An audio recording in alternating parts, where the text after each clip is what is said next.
খা এটা শুনে যেছি এমন পর্যন্ত সময় আমি তবে দাদাকে নাম বলবো ইউনিভার্সিটি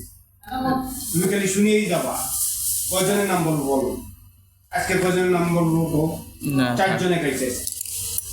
গতকালকে 6 জন খাইছে গুড তুমি খালি শুনবাই এটা দিও চিনি জানছা আমি কি সত্যি বলেছি না ঠিক আছে সেটা কি করতে বেরোই না না বললে একদম নেই দে দাও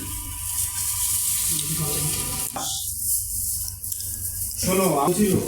এই সারাদিন অফিস টাইমে যদি কাজ না করে পারো দেখবো না একসাথে দেখবো দিয়ে দাও একটু দাও অফিস টাইমে যারা কাজ করে অফিস টাইমে ফাঁকি দেয় মানে অফিস টাইমের ভিতর সকাল 6টাতে ওই